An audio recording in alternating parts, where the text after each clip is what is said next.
Well everyone, Riot is giving gifts that keep on giving, and we're not even a week into the new episode. What's going on everyone, it's your host Sergeant Frost, and in this news update, we have a new codename leak for the next new agent, alongside some changes that are going live on the PBE this week. Also, huge shout out to Mike ValorLeaks on Twitter for providing us with this new agent codename. Let's not waste any more time and jump right into this news update. The first big news update for this video is that we have a new codename for Agent 20, and that new codename is Mage. If you previously watched our What We Could Expect in Episode 5 video, we briefly talked about the possibility of getting a new agent in Act 1. We made this proposal since Riot promised us when the game first came out that we would be getting a new agent every single act. Last episode, Riot missed Act 2 for giving us a new agent, and instead they shipped out an expected rework. So they are a bit behind schedule for delivering out new agents, and it potentially looks like we might be getting a new one late now sometime during Act 1. Some other things to speculate about with this new agent is potential class for said agent. The Riot devs historically don't like putting out two agents in a row of the same class, so that rules out Initiator for Agent 20 unless an exception is made. And if we look at recent history, Neon was before Phase, so the Duelist class might be off the table too. That leaves us with Sentinel and Controller, since it's been well over 6 months since both Chamber and Astra have come out. That's all the info we have on Mage so far, as only their codename was leaked today. For our opinions on the situation, it's great that Riot is picking up on content for the game after it seems like they skipped a few beats in Episode 4. And that's mainly because they only gave us 2 agents instead of 3, and they did not give us a new map during that episode. Let us know what your thoughts are in the comment section down below on what the new agent could be, their role, their country, or anything else you could possibly speculate. There are some new agent changes heading into the PBE pretty soon, so let's dig into what Riot might be cooking up for the next patch.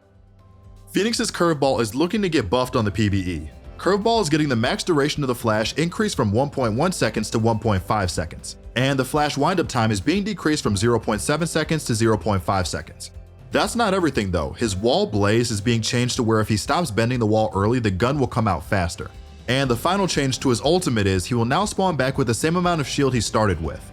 We've been saying for all of Episode 4 on our tier list that Phoenix needs some sort of major buffs or a rework to become viable again. Well, it looks like they're not willing to do a rework, so they're hitting several of his abilities with buffs to see how he performs. Hey, at this point, any change to Phoenix is a good change since he pretty much completely disappeared from the game. These flash changes and his ultimate change are some noticeable buffs that will help him out in combat. Get over to the PBE to see these changes for yourself if you're interested in Phoenix.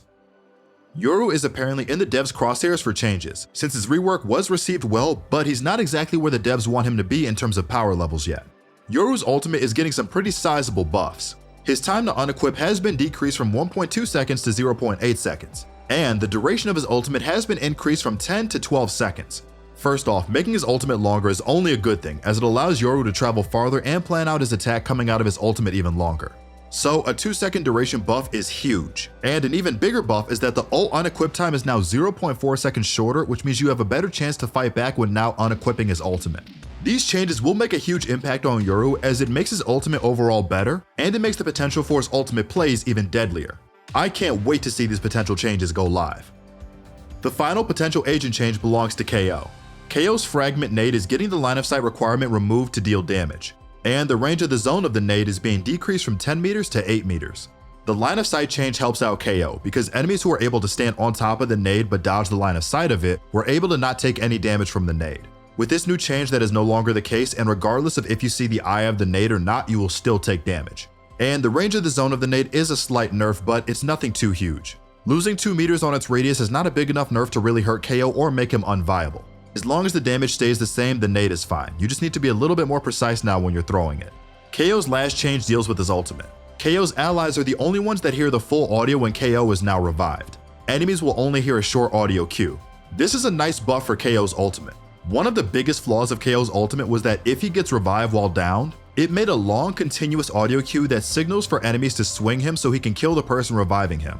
This discouraged a lot of people from reviving KO, since going to revive him was literal bait to get yourself killed if an enemy was in range of hearing the cue. Making the sound cue quieter and shorter now gives KO's allies a better chance of reviving him without baiting themselves for the enemy team, which is always a nice quality of life buff for KO and the nice people who attempt to revive him in combat.